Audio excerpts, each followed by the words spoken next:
All right. Sorry for the wait, everyone. That was unexpected, but we've managed to get a fixed link out to everybody who was trying to get on and couldn't. So we're able to get started now. So I just want to say welcome and thank you for joining us for the fourth webinar in our series. My name is Erin Flynn, and I'm the Creative Economy Development Officer for the Cape Breton Partnership. I'll be your host for this webinar on behalf of Carla Arsenault, the President and CEO of the partnership. Before we get started, I'm going to turn it over to Jeremy, who is one of our amazing communication staff members who was troubleshooting over the last 10 minutes, and he's going to describe some of the functions of the Zoom platform.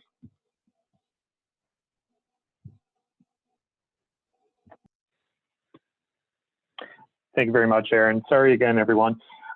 As you well know by now, we are using Zoom for this webinar. If you look at the bottom of your screen, you will see a number of options, including participants, Q&A, polls, and so on. The Q&A and chat functions down below are the ones you will likely be using the most. Throughout the webinar, if you do have any questions for our panelists, please click on Q&A and type your questions there. Our panelists will see the questions and will try to answer as soon as they can or at the end of the presentation, depending on where they are at that point. And if there's anything that they can't answer, we will try to get that answer for you and get back to you at a later time. If you have any questions or technical issues with the webinar as we proceed, please use the chat tool as well, and we can troubleshoot with you from there. And toward the end of the webinar, we will be posting a poll that will jump onto your screen. If you take a moment or two to answer that, that would be great. It will help us deliver better webinars as we go, and feel free to mark down that you had a small technical glitch today, which we'll also be attempting to fix. If there's any problems that you have, I am going to put my email in the chat window, and you can please let me know. In the meantime, thank you very much, and over to you, Erin. All right, thank you, Jeremy. So COVID-19 is continuing to have an unprecedented impact on businesses in Cape Breton and around the world. As Cape Breton Unama'ki's private sector-led economic development organization, we aim to support Cape Bretoners during this challenging time so they can adapt to the situation and find creative solutions to new challenges they face, all while staying healthy and safe. We're working with our partners at all levels of government to make sure Cape Breton's concerns are being addressed and doing what we can to ensure the flow of communication remains open. Our work has always been focused on connecting people from different sectors to the supports, information, and resources they need to be successful. And we're continuing to do this in response to COVID-19. Over the last few weeks, our team has been reaching out to businesses and investors to understand their concerns and information needs. As a result, we developed a page of resources relevant to COVID-19 on our website, capebretonpartnership.com, which we update multiple times a day as information becomes available. We also created this webinar series to address a variety of topics and important concerns for Cape Breton businesses. Today, we're hoping to alleviate the challenges of online marketing by bringing together experts in the field to discuss strategies for social media marketing. We hope this webinar will help people understand social media engagement and find effective ways to use social media to benefit their businesses during this period of social isolation. Today's webinar is a panel discussion with Kevin McMullen, Danielle Johnston, and Heather Graham, all of whom are marketing experts who can provide insight into the world of online marketing. We're excited to learn from them about strategies for using social media marketing effectively, particularly as businesses find themselves embracing digital mediums as a solution for engaging with customers during COVID-19. We'll share a recording of this webinar and slide deck on our website and through our social media channels later today or in the next few days in order to benefit the most businesses possible. And we'll continue to develop more webinars in the upcoming weeks. So please let us know if there's any topics that you'd like to see in the future, either by using the Q&A function that Jeremy mentioned, or you can follow up with us later. So as Jeremy mentioned, for those of you who maybe just popped in, the Q&A function is where you can submit your questions during this webinar, and you're welcome to do that during the presentations or in the Q&A period that we'll have after. I think that covers all the introductory things that we needed to go through. So with that, I think we're ready to get started. So I'd like to introduce our first presenter, Kevin McMullen. Kevin is a project and account manager for VMP Group. For those of you who aren't already familiar with VMP Group, it's a next-gen marketing and media solutions agency that focuses on developing digital strategies to help clients engage with their customers. I will pass it over to Kevin, and Kevin, you're able to get started.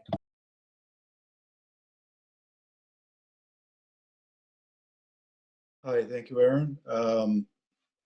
Okay, so I'm going to talk a little bit about the advertising end of social media marketing. Um, if you guys can bring the slide deck up that I had prepared, I can take everybody through that.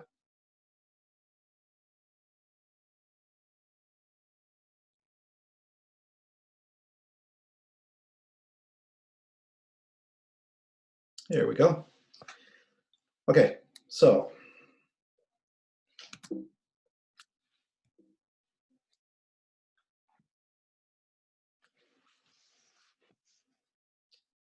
okay, 1 minute there, folks. Oh, there we go. Okay. So, why digital marketing? Let's begin. Okay. Traditional media channels are costly. So traditional media channels such as TV, radio, and newsprint tend to be costly and often take a mass marketing approach to addressing a buyer audience. Traditional media channels are typically challenging to measure. So the success of a traditional media campaign is often difficult to determine. Digital media channels leverage the internet and its detailed tracking, targeting, and measurement capabilities. So digital channels are incredibly flexible and adaptive, and they allow us to craft a very specific and targeted campaign to our audience.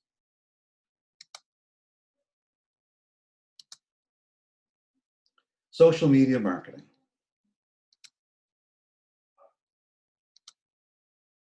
So what is social media marketing? Well, social media marketing is a component of multi-channel digital marketing, which includes website marketing, social media marketing, and paid search.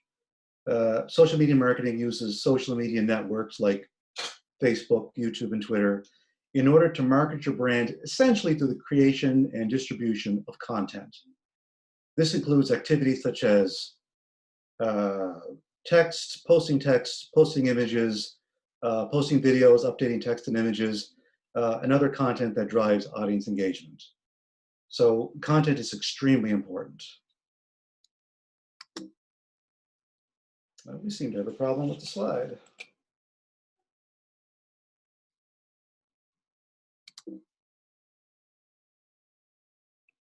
Sorry, folks, technical difficulty.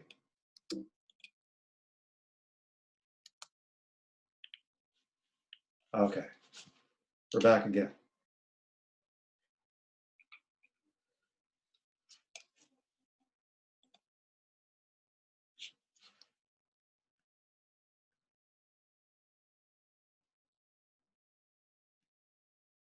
Okay, let's try again, folks.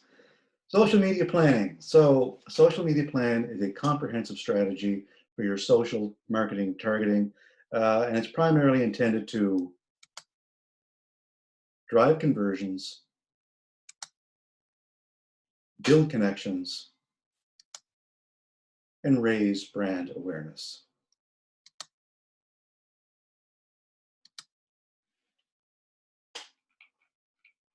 Okay, so how do we prepare our social media plan? Plan your content. So as we mentioned earlier, content is essential with any social media plan. You should do some research into what other businesses in your industry are doing to drive engagement on social media. Develop a great social media content. So engage your audience regularly with relevant content and keep it updated on a regular basis. And remember, those who interact with your content is equally important as the content itself. Take the time to engage with this audience, engage with your customers and your influencers. Promote your brand. Displaying your brand consistently across multiple social media platforms, and channels is extremely important for establishing brand promotion and recognition. Other content promotion. We can use social media channels for sharing our established website and blog content with the people we want to reach. Consider social media advertising. Social media advertising then takes advantage of user demographic information to target ads appropriately.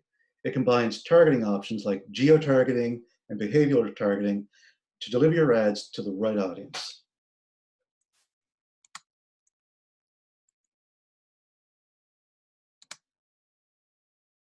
Social media advertising. So, as per the previous bullet point, the component I'd like to speak with today is the topic of social media advertising in today's discussion. Buyer or consumer personas.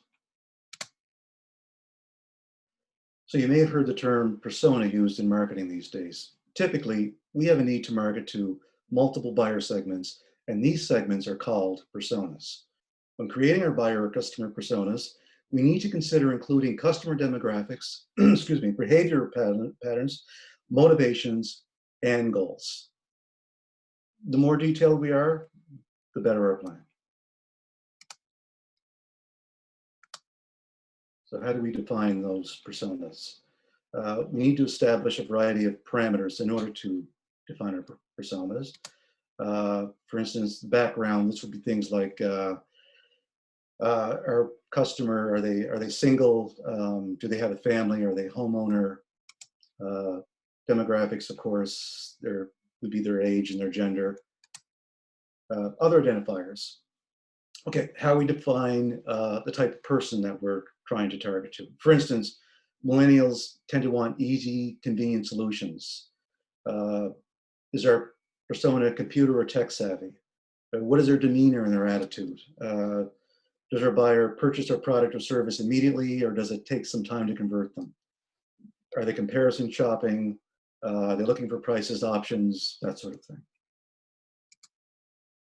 Goals. So determine your persona's primary and secondary goals. This helps determine if our product or service is right for them, or how we can tailor and market our product and service for this persona group. Consider the challenges and obstacles. We need to consider the things that may make our persona reluctant about investing in our product or service. How can our product or service overcome this particular persona's challenge? That was one of the important things that we needed to determine. And of course, that ultimately brings us to the message. We take everything we've established so far and tailor a message to accommodate that persona's identifiers, goals, and challenges. We may map different messages for each persona depending on our audiences and the media that best impacts their purchasing decisions.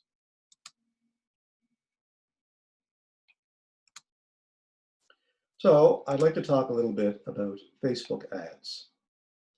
Facebook ads are a form of paid social media advertising, paid search, that allows you to target your ads and learn more about your audience and what actions they took based on performance data. This helps you to improve your overall targeting efforts. Getting started with your landing page. A good starting point is to set up an effective landing page that does exactly what your ad had promised your target audience. Avoid making this complicated or involving too many steps. For example, place a call to action button in plain sight to the viewer above the fold. Don't hold it until the bottom of the landing page, as this will delay and reduce engagement. So in other words, don't have them scroll and scroll to find the call to action button because it's below their screen.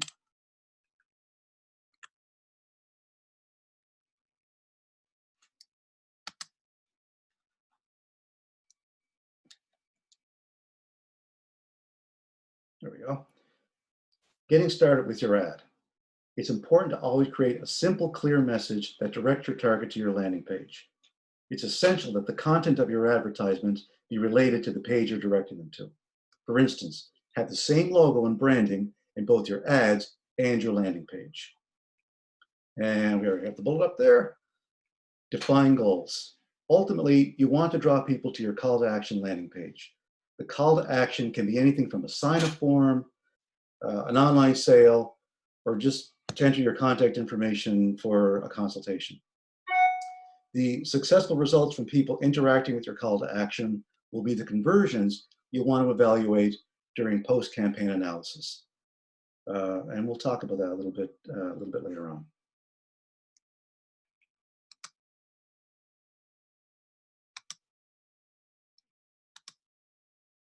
So, preparing your ad. Facebook ads can be text-based, images, or videos. Facebook carousel ads allow you to show multiple images and headlines, and this can include videos as well, with each image or video providing unique links to landing pages and/or call to actions within a single ad. And that's a very convenient and powerful tool.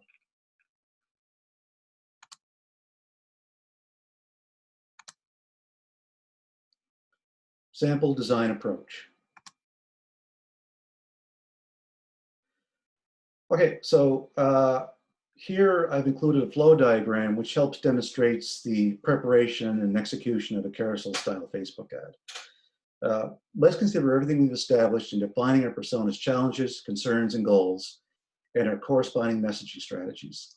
The diagram is a summary of our approach, which can be applied to both defining your target audience and defining the corresponding Facebook ad and landing page. So here we start with our customer. We identify their background and demographics.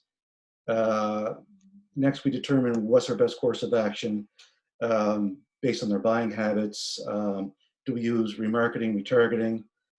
That's a neat little thing that Facebook can do. It knows if they've already been on your page, and they can push ads back out to those people who didn't engage you initially. And do we use search and display networks, or maybe both? It depends on our analysis of what is best to use. If they're actively searching for us, we would use a search network because they're using paid search. Display networks are neat little things. Even if they're not actively searching for us, Facebook can push these ads out to people if they're on websites or web pages with content that happen to be related to our product that we're trying to promote or sell. So from this procedure, we develop our message for our target audience or audiences.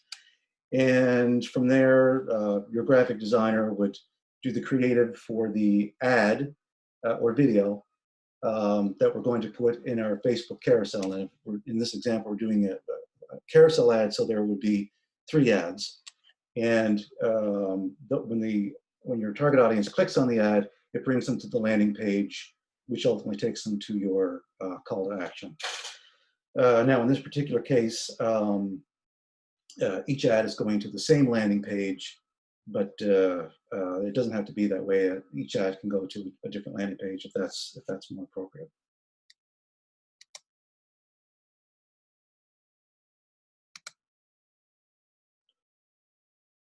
Okay, so what your audience would see, something like that. In the following illustration, I prepared a mock-up of what your ad would look like when your target persona is browsing their Facebook newsfeed. And you'll notice in the full ad, it includes the message headline and the call to action button beneath the graphic.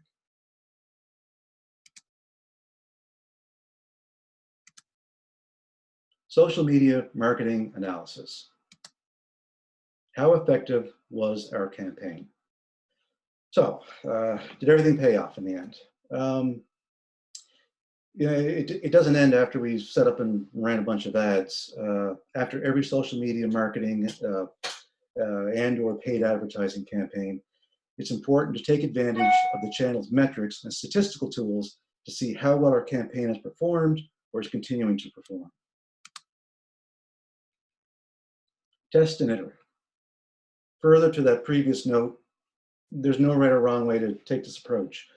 The best way to achieve success is to monitor activities closely and adapt at regular intervals as necessary. Perform an audit of your social media campaign. So lastly, An audit of your existing social media channels, is typically recommended to help determine which channels are marketing your brand and message most effectively, and where improvements may be needed.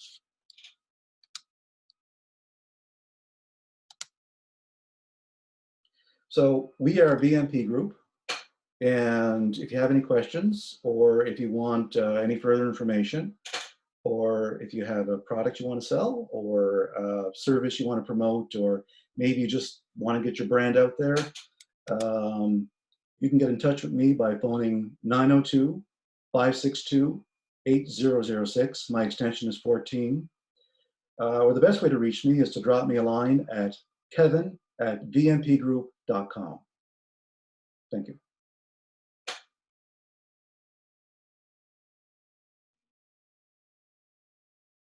All right, thank you very much, Kevin. For anyone who didn't have a chance to get Kevin's information down, we'll have it all listed at the end with contact info for all of our panelists today. But up next, we have Danielle Johnston, and Danielle is a partner and co-founder of Anchored Ideas. Anchored Ideas is a full-service marketing and communications agency based in Sydney. Danielle, thanks for being here today, and you're welcome to take it away. Great, thank you, Erin, and thanks everyone for taking part today. Excited to see a full house here. Looking forward to talking with you a little bit about social media marketing, but specifically around communications, and in particular around our current climate and dealing with COVID-19. So the first thing I want to say is that right now is really all about people. And so I think social media, you know, perhaps more than ever, is a really powerful tool, because ultimately it was created to create connections and encourage conversation, and a two-way conversation at that. And when people can't be beside each other right now or seeing one another in person, then social media is a powerful tool for not just individuals to connect, but also businesses and organizations to connect with their prospective audiences. And so in starting out, what I'm encouraging everyone to do is look at your social media from the lens of, you know, not about what you need right now, but what does your audience need from you? So that can be your staff, it can be your customers, it can be your community. So think through, who are your people and what is it that they need from you right now, and how can you add value to their lives? And so some of the things that people, I think, are craving a little bit of is certainly, you know, reassurance and safety. And for those of you who are in government and, you know, big institutions, that's certainly very important. They might be looking for convenience. So if you're able to offer non-contact delivery, all of those kinds of things. They might want humor, entertainment. I think Nova Scotia and Cape Breton has done an exceptional job at providing opportunities to feel like they're part of something right now, even when they can't physically be there. And I think they want leadership too. And whether you're a small business, whether you're, you know, in government, whether you're whatever kind of organization you look for, I think that you do have value to add right now. And so really thinking through, what is that? And some of the information that you could share, you know, would be helpful information, DIY ideas for people who are, you know, at home, how to build, you know, a new household budget, if that's relevant for your business. Think through, what does your audience need, and how can you deliver that to add value? So what we like to do when we're kind of tackling social media is we like to build out a content plan. And so, you know, this might be basic for some of you on the phone, but for those of you who are, you know, maybe new or trying to be more consistent in your page, what we like to do is put everything together, whether it's in an Excel sheet, a Word document, you know, or you can use some of the online schedulers. And this is really to keep you organized. So if you're looking at your content plan, whether it's for a week and you're looking at doing, you know, say 3 to 4 posts that week, or you're looking, you know, out for the next couple of weeks, trying to make sure that you have a real mix of information. So you're not always just, you know, selling, or telling, you know, the same thing over and over again. Looking for opportunities to, you know, be consistent, but have a mix of content that's really going to delight your audience. So, you know, it could be sales information. It could be an inspirational quote. It could be, you know, sharing something funny that you've seen on the internet this week, or creating something yourself. and trying to make sure that every week looks a little bit different, but follows that same kind of mix that's relevant for your organization.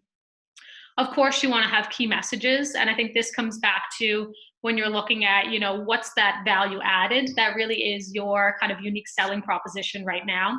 And that can kind of inspire or be a jump off point for your key messages. And then also look at creating videos, taking photos, and, building some graphics for yourself. This piece is so important, as most of you are already probably aware, but video is obviously huge on social media, especially if you look at, Facebook and Instagram, and those platforms really reward video and helps your content get a more organic reach. And it doesn't have to be fancy. Working with professionals and producing videos is great and certainly has a place. But given what's happening right now, just grab your iPhone, take a video, give an update on what you're doing, to help share with people. And having that face-to-face kind of interaction virtually really does strengthen connections with your audience and with your followers. And same with graphics too. It just really helps take a post to a new level. And there's lots of free resources out there. So if you look at Canva, it's a great app for quick little graphics that you can do on your phone or on your computer pretty easily. Keep everything simple. There's also some great resources for free stock photography if you're just looking for something to elevate your page a little bit, make it a little bit more professional. So Pexels and Unsplash helps with that as well. But then the biggest thing, and I think that's super, super relevant for today, is finding opportunities to engage. And so how we engage online is by, asking people to share your posts, asking people to comment, to like it, to send you a message. And, again, these platforms were built for two-way conversation. And this is the way you do that. And then your engagement is also really important, because the more people comment, like, share your content, then that gets, obviously shared with their following and their friends. And so that really helps build your organic reach, which in small markets like this, I think is still a really, really effective strategy. Typically our advice around social media planning would be to, can you build a content calendar for 1 month, 2 months, 3 months in advance, where you have the bulk of your content planned out and pre-scheduled. So that you're going to offer that consistency, with leaving a little bit of room to, plug in things as they happen. However, right now I feel differently about that. So I think businesses and organizations should be really careful not to schedule too far in advance, because things are really changing daily. And what I would hate to see is somebody has something scheduled that, might be fine today, but in a couple weeks from now, as the situation evolves, could feel really tone deaf. And so I think being mindful of that and doing more daily posting is important. And then also being really mindful of your tone of voice. So, there's a lot of sensitivities right now in the world, obviously, and for good reason. And so just being extra cautious about what information you're putting out into the world. So what I've done is I've kind of broken down a couple of, the next series of slides is really based on different kinds of pages that you all, the listeners, might have. So the first one that I want to talk about is essential services, and hopefully give some ideas for the kind of content that you could be sharing right now that could be valuable to your audience. And so, sharing facts and updates on COVID-19 is obviously important. And then you can, even tailor this more specifically to your organization. So, if you're a pharmacy, talking about some of the challenges right now around medication. If you are doing employment services, what do people need to do their EI claims and the, emergency response benefit? How can you help people work on their resume right now? All of these kinds of things that are relevant. I think you want to still offer reassurance. Essential services are critical in people's lives every day. So just reassuring your audience that, we're here for you, and that you're also operating safely. So following the government's protocol around, cleaning, social distancing, all of those things. And then I also think thanking your staff is, it's always important, but I think more than ever, it's super meaningful. social media, it's not just a tool for external communication. You know, all of your staff are probably following your social media pages. So how can you go above and beyond to recognize them? In this time when, you know, in some cases they might be feeling a little bit burnt out, maybe a little bit worried about their own safety, and how can you thank them publicly? And that, you know, can mean a lot and do a lot for morale as well. And then I think finding opportunities to be uplifting, but only when it feels right. So, you know, it's definitely a bit of a volatile time in the world. And many businesses and organizations have had to make tough decisions over the last little bit in terms of how they operate, staffing, all of those things. And so you might not feel like sharing, you know, that inspirational quote, and you don't have to. I think listening to your audience, getting a sense of how people are feeling, and again, going back to that question, what do they need from you right now? That's the kind of content that makes sense to be putting out there.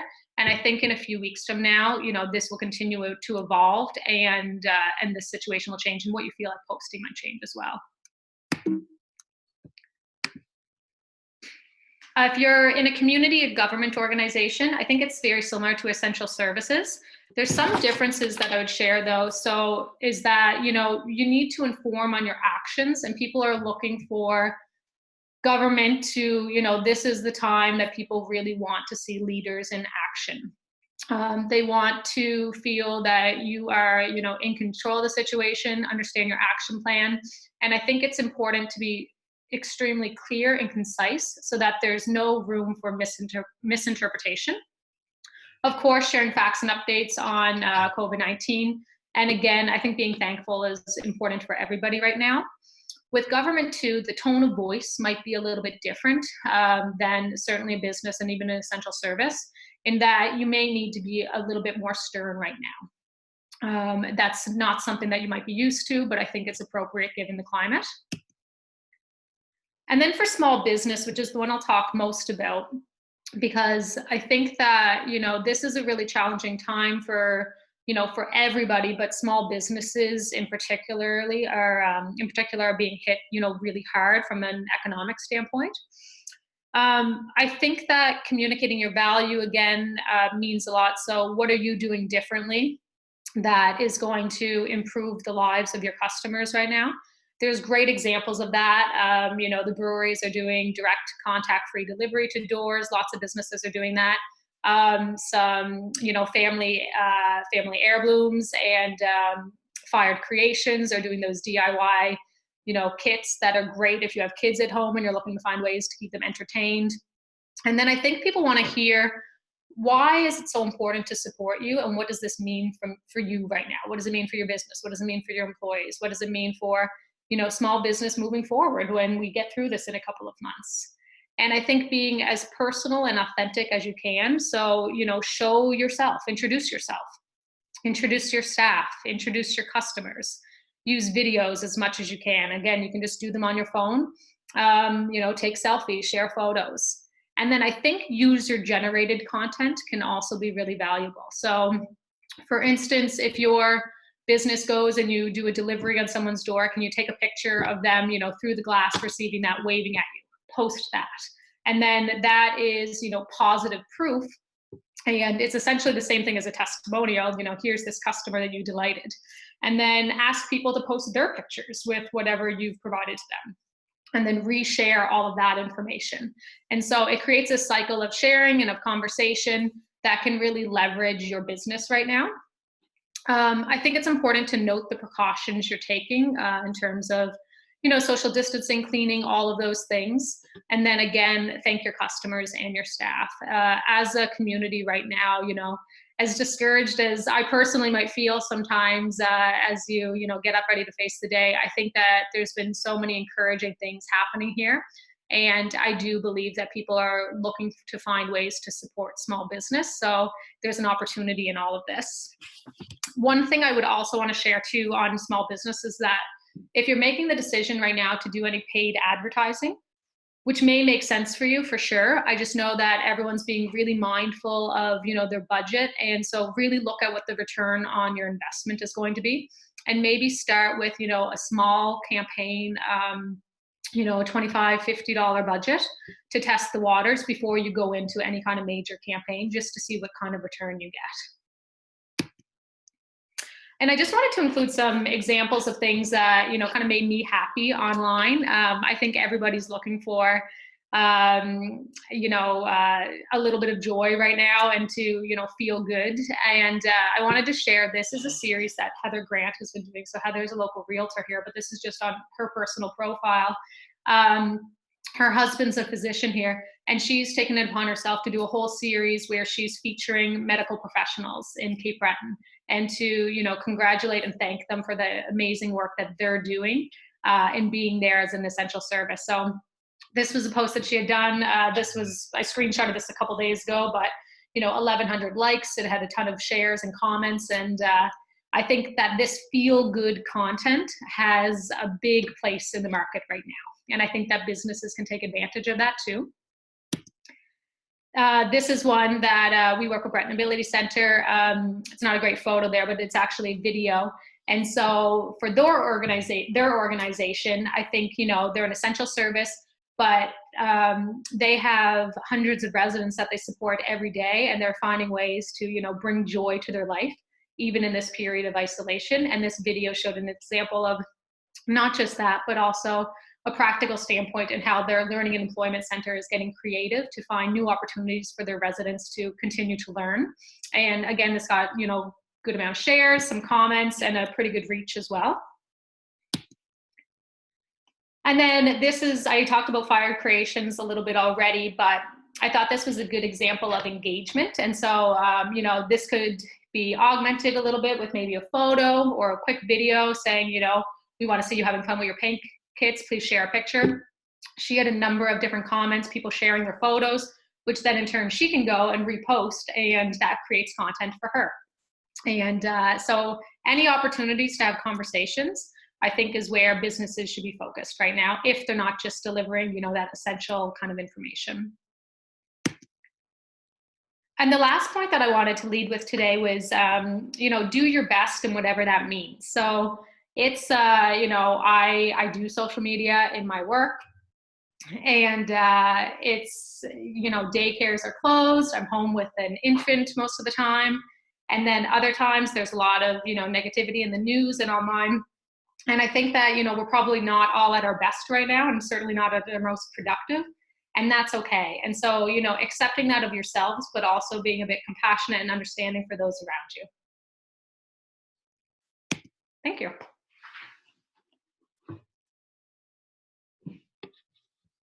All right, thank you very much, Danielle. That was awesome. And I think it was nice to have a little bit of positivity in this time.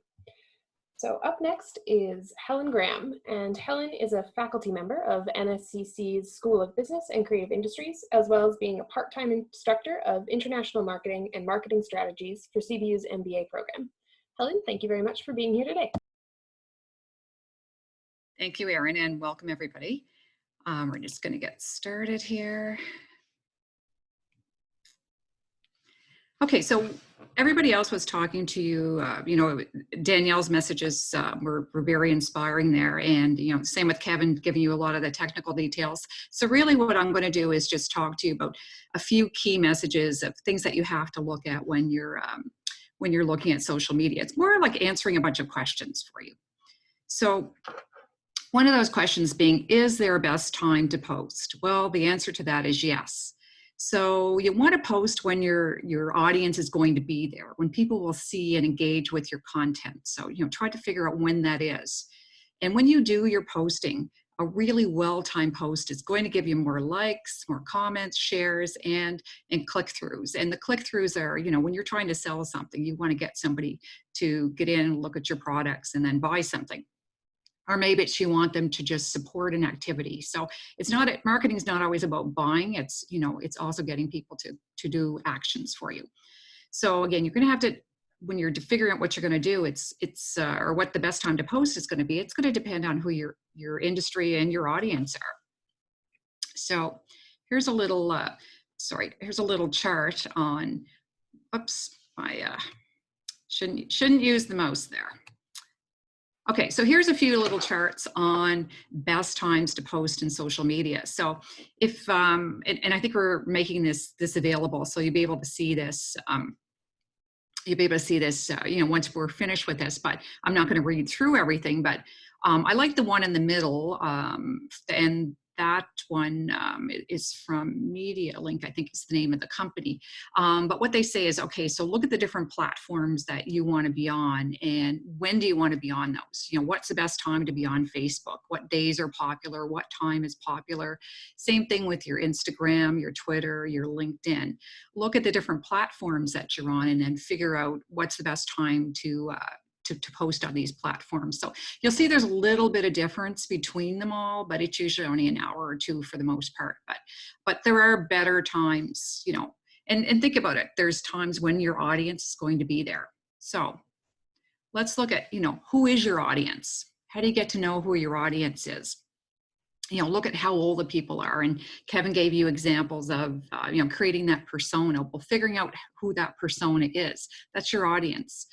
How old are they? Where do they live? What do they do for work? What are the social networks that they use? And I'm going to show you what are the more popular social networks in Canada. Do they scroll through their feeds on a phone or computer? And that can make a difference in how you're doing your messaging to people. So often when we talk about social media use, we usually see US statistics. So I'm going to give you a lot of Canadian statistics so we can figure out more easily who our customers are locally. So some quick facts about social media, about 25 million social media users in Canada. And 35 million internet users, and that came from Digital 2020 report. So again, always make sure you're using Canadian statistics, unless you want to do things in the US. So one of the things that came out was TikTok, a short video app, is now one of Canada's most downloaded apps. Not everybody knows what TikTok is. It follows Facebook's apps, the WhatsApp, Facebook Messenger, Instagram, Spotify, Netflix. Anyway, understand what apps or what platforms are out there. One interesting thing, a couple of people mentioned advertising. So if you're going to place some advertising, where are you going to place your advertising? So just a few little pointers here. LinkedIn's increasing, Instagram's increasing, so is Snapchat, but Facebook and Twitter have plateaued. Now, even though they've plateaued, that doesn't mean they're still not valuable types of resources for you to be looking at. So then it comes, when do I post? How often do I post? Well, Danielle was talking about that in the last presentation, and it's a little different these days. Maybe you do want to post a little more frequent than you did before. It depends. Do you have something that you need to tell people? So if you look at the traditional postings, so according to HubSpot, once per day is optimal with a maximum of 2 posts per day. So I found this interesting. HubSpot found that pages with under 10,000 fans experienced a 50% drop in engagement per post if they post it more than once a day. And think about yourself when you're seeing your social media feeds. If you keep seeing the same feeds continually, it does tend to annoy you a little bit. So if you look on the right-hand side there, how often to post on social media, there's some general statistics there. Twitter might be, up to 15 times a day. LinkedIn, a couple of times a week. Facebook, three times a week. Instagram, Pinterest. So you can look at those statistics a little later on. So what are the most popular social media platforms in Canada? So 77% of Canadians have a Facebook account. And most of these users use it via their mobile device or their phone. LinkedIn, 35%. And again, LinkedIn's a lot more for business and higher educated users. So if you're looking to connect more with businesses, maybe it's more LinkedIn than Facebook you're going to use. Instagram's growing, Twitter's growing, Snapchat, also has a good percentage of the population. So, sorry. So the next thing is, or did I just skip one? Nope, sorry about that. I shouldn't be using my mouse. Okay, so understanding your insights or analytics. So Kevin brought this up as well. So the statistics on who are your customers, how do you know that? So the question we ask here is, do you know what people are responding to and engaging with on your social media channels? So what is it you want from people? What do you want to be able to get from them? So you want to be able to measure your growth and effectiveness of these channels that you're using. If you're not getting any response in your channels, maybe you need to be looking at something else. What do you typically use them for? Improve your brand awareness. Obviously, profits. Profits really important to you. Return on your investment. As Danielle said, you know, maybe you want to do a little advertising campaign right now. Start small. You know, even social media, you can do advertising campaigns for $25, $50. It's quite different from, as Kevin said at the very beginning of his presentation, traditional media can be very expensive. This time, let's have a look at social media. So every social media platform has some type of insight or analytic program, and that's the program that you can easily access. It's going to give you the information on your customers. So Twitter's got Twitter Analytics, Facebook has the Insights tab, Instagram has Facebook's Insight. LinkedIn, pretty much most business people have an a LinkedIn account these days. The basic one gives you a little bit of information, but if you pay for the monthly premium account, then you get access to a lot of information. You know, who's looking you up, what companies are checking out your profile, for instance. And YouTube also has an analytics dashboard. So what does that look like? So we're going to use Facebook as an example. So what can Facebook Insights tell you? There's 10 key data that you can get from Facebook Insights. How's your page doing? Where do your likes come from? What's your reach and what factors affect that particular reach? Who viewed what section of your page? What do people do on your page? How well are your posts performing? How successful your event pages are? How well your videos are performing? Who liked, saw, or engaged with your page. And one of the really important parts is how well you responded via Messenger. And my other colleagues mentioned that as well. Facebook just isn't a one-way communication tool. It's a two-way communication tool. It's one of those things that, you know, when things are posted on your platforms, you should be responding to those. Whether they're positive or negative posts, it's very good to respond. So people have a sense of much better communication. So what does that look like in terms of numbers? So if you were to print out your insight page or look at it from Facebook, this is what it might look at. It gives you that basic information, answers those 10 questions from before. So pretty simple to look at and get an idea of how well your platform is performing there. And then, okay, so one of the last parts that I just wanted to cover is organic reach dead? So, you know, the organic parts of your platforms are the ones that you're not paying for, but they're the ones that you're sending out your messages, you're creating content for. So when we look at the big picture, all the gurus on social media, they're saying, yes, it's dead. If you want to reach your customers, you need to pay for it. And for the most part, that's true. But when you start looking at smaller markets here, like we're in, maybe that's not necessarily the case. But what can the organic content do for you? It can help build your community among your fans, but it's not necessarily going to make sales for you. So just keep that in mind. And, you know, the other thing too is there's so much data coming to us every day.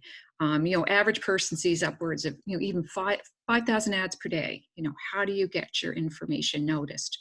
You know, a lot of it comes in what you put in your content, how you're telling your stories. So just to finish this off, there's so much to know, but you're not alone in your search for information.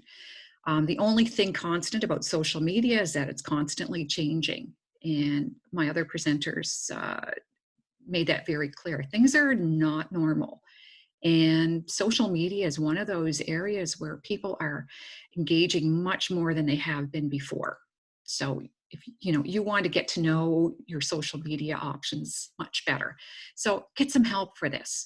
There's a lot of free resources out there, whether it's learning how to place your ads or learning how to do posting, all those kinds of things. But you also might want to consider hiring professionals to help you out with that. You had 2 who presented to you today. But here's the big takeaway. Your customers are on social media, and you need to be there too, especially in this time of COVID-19. We need to be there to support each other. Thank you very much. All right, thank you very much, Helen. I think we've all got some really great information coming out of that. So just for everyone who might want to get in touch with our panelists later, there's contact information here, and that's what I'm going to leave up on the screen. And we're going to move into our question and answer period. So a note on time, it is 3, but I think we did start late, what with our technical difficulties, and I want to give everybody a chance to ask some questions and get a bit of a conversation going between the panelists, so we can address some things that maybe didn't come up in our presentations. So I'll just invite all of the panelists kind of back onto the screen so we can get that going.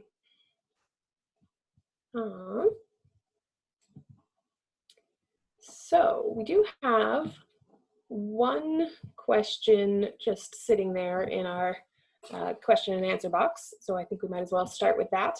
And the question is this a time that people will appreciate contests? So things like commenting and sharing, just wondering if it may not be socially acceptable to some people right now. So does anyone in particular want to take that one? Sure, I don't mind. I think it depends on, what the business is and what the product is, or what, they have a chance to win for sure.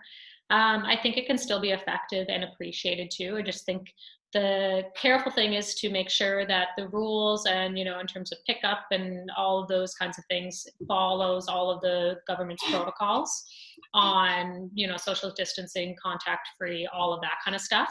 But I think that it's certainly, can still be effective and appreciated. Excellent. Any other thoughts from panelists? Or? Okay.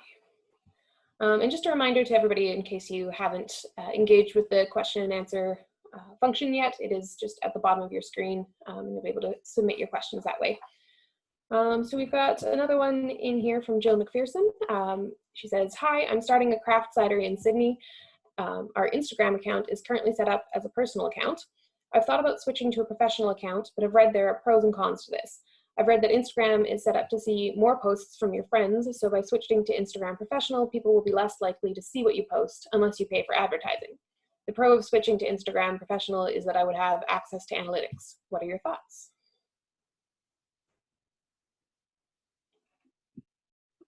Could you repeat the question, please? Yeah, it's also, you should be able to see it in the question and answer box, but the big question is sort of what are your thoughts on the pros and cons of switching to Instagram Professional? She's worried that the professional account is the only one that gets you access to analytics, but the personal account might be more likely to engage with people. I think Jill, you're right in those 2 things. So I think it's weighing the pros and cons and what's most beneficial for you. I know, and Helen commented a little bit about organic reach, and a lot of popular opinion now is that both Facebook and Instagram and really all of the major platforms are a paid play space, and that organic reach is dissolving. I do still think, though, in Cape Breton, from what I've seen in my own experience and working with a number of local businesses and organizations, is that organic reach is still really powerful here. And so, Jill, I think you personally would have a great network, and I think people really want to support you and are going to be really excited about your cidery opening up. So I think that you do okay in getting, people converted onto that page. And I think using Instagram stories is also really important versus just posting everything. So making sure that you have stories pretty regularly and some good content there. Excellent, thank you, Danielle.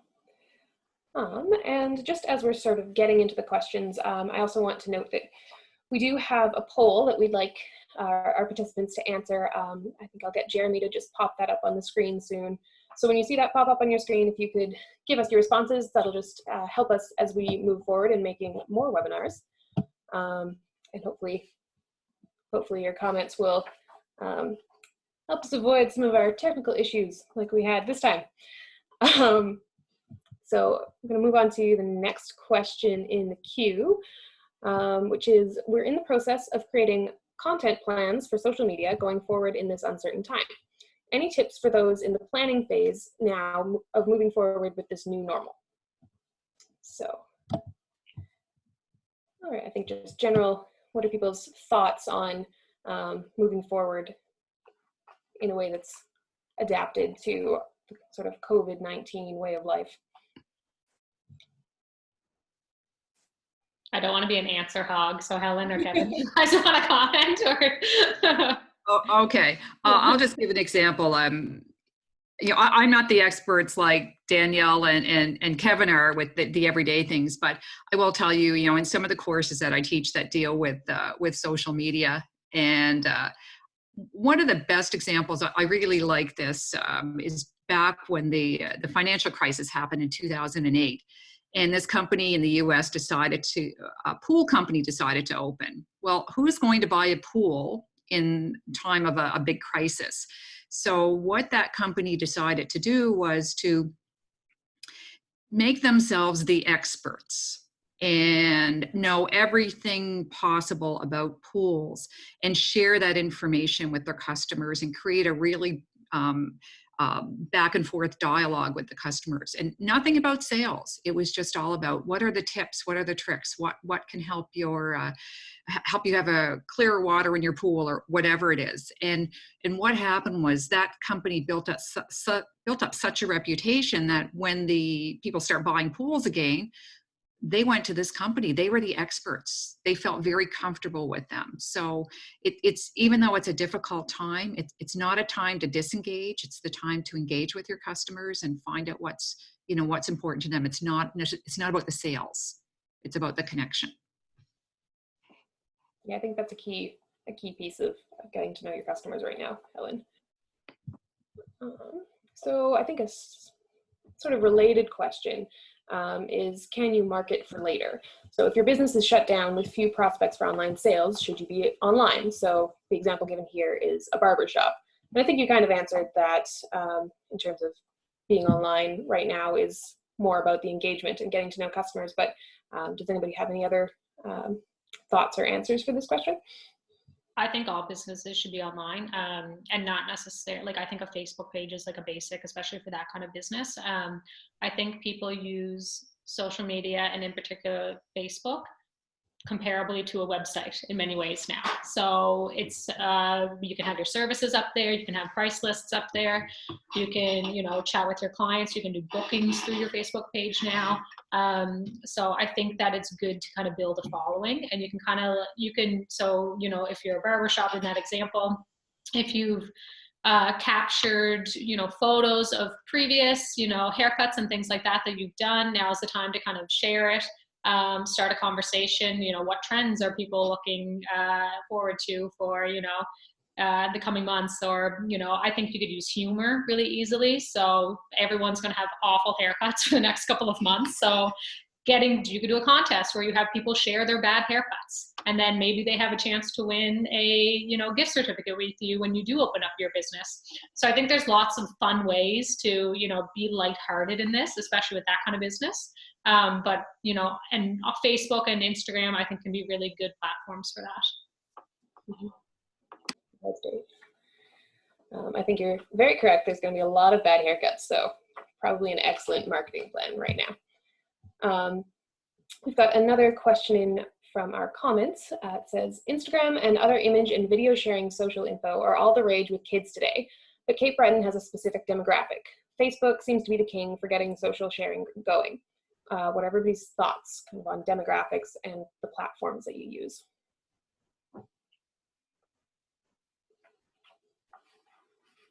Well, I think that goes back to what we were talking about before, about really knowing who your customer is. you know, even though, you know, the demographics of Cape Breton generally tends to be an older audience, it depends upon what your business is. Your customers may not be. Your customers may be more millennials. Your customers could be teenagers. So it really depends upon who your customers are. And then going back and looking at, you know, there's lots of data out there. If you want to look at Facebook, who are the typical customers for Facebook? What does that profile look like? There's so many online resources out there that that can help you, or get the advice of professionals here. That's what they know. They know that kind of business and can help you out with that. Erin, Yeah. I'm having some trouble with the audio. Where can I read the questions as they're coming up?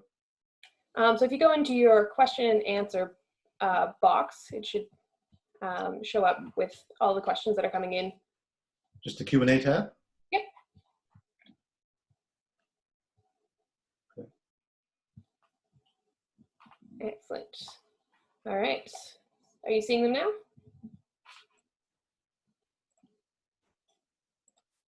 Okay. All right, well, I'll move on to the next question, and hopefully, Kevin, you can either hear it or see it.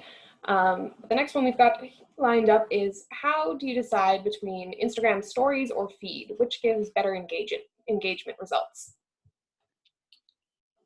I can speak from personal. I would prefer using the feed because you know, when you log into your social media network, the first thing that's going to automatically be displayed before you is going to be the feed. Stories is more of a, you have to click to take an action to view the story, where the feed is more automatically available to you. I think that would probably be the better avenue to take, although it certainly couldn't hurt to use both. Great, thank you. All right, so I think that was the last of the questions we've got lined up. So I'm gonna just open it up to anybody who is watching and thinking they might have something to say. I'm sure if anyone's got questions, they'll help pretty much anyone else who is listening. So I'll give you a few minutes to submit any last minute questions, and then I think we can kind of start wrapping things up. And while we wait for that, I can kind of put a question to everyone, just kind of a broad topic, but what do you think the biggest challenges are for companies right now when using social media marketing during this COVID period? Question. I can speak personally. What I find most challenging right now is that and specifically around businesses and to people who own businesses, who operate businesses. I operate too, so Anchored Ideas, and then I'm also the general manager of City Print Plus. And I find it personally hard right now because we've had to make, tough decisions around what our resources are right now. So I don't necessarily feel always inspired to share content at this moment. But I'm trying to kind of push through that and try to think through, what are people wanting to hear from us, or what do my staff need to hear online, and get creative with that. But I think one of the challenges that I think the world is facing right now is our own mental blocks and just trying to push forward in everyday life, let alone getting really creative in kind of what to do online. So that's what I find hard right now, and I've heard from others as well. All right, Kevin or Helen, do you have thoughts on that?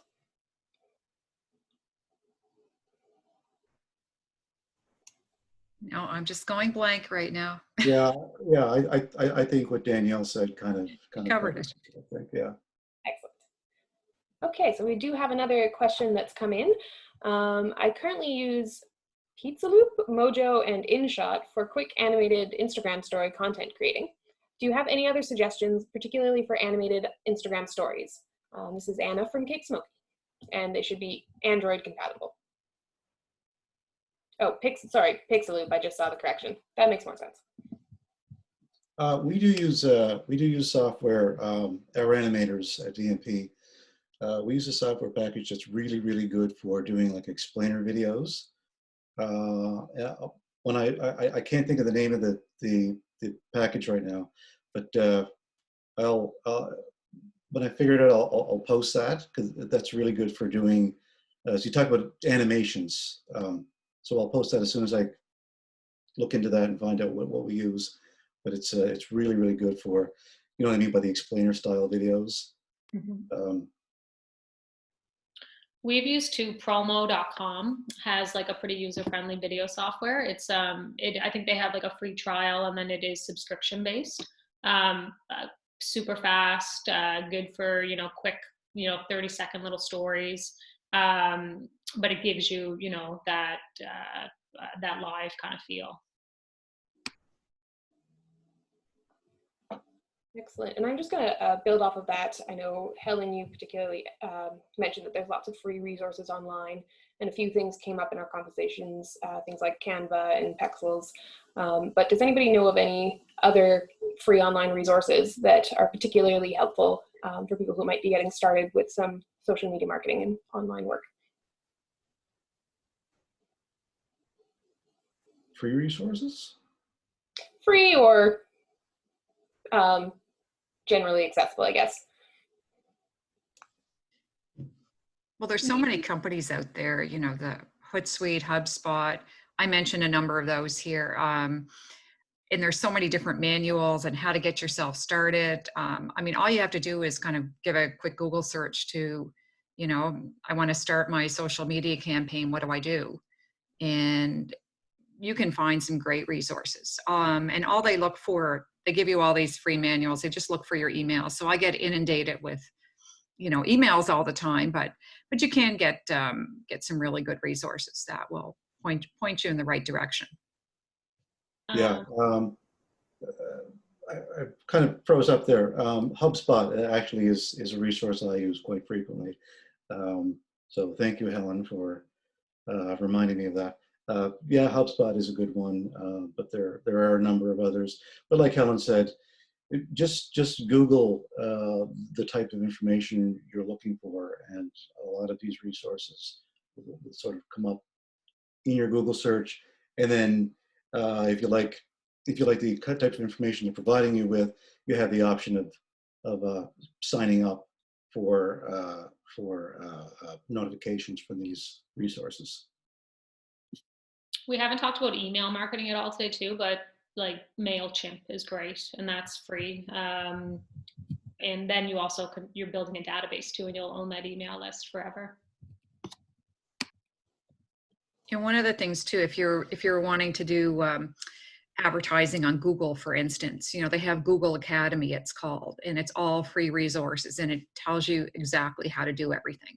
And it's pretty simple to follow for businesses, and you get to choose, you know, how much money you want to spend, who you want to reach. It's really quite intuitive. You know, those types of resources are all out there for you. All right, great. Thank you, everyone. So unless the panelists have anything else they want to add to this conversation, I think we can wrap up. Great. Okay, well, I want to say thank you to everyone who has participated at home and has dealt with our technical difficulties and joined us all the way through this. I also want to say a really big thank you to Helen, Danielle, and Kevin for joining us and sharing all of their knowledge. I think we had a very large attendance on this webinar, and I think everybody is going away with some really great information. So thank you all for that.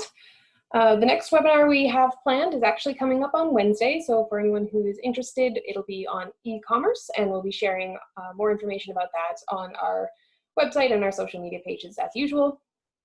So keep your eye out. Jeremy, do you have any other final comments on the technical side? Not at all, but thank you very much, everyone, for staying with us, and we hope you join us on our next one. We will be working to make sure that today's technical difficulties don't continue as well. All right, thanks, everyone, and we look forward to seeing you again.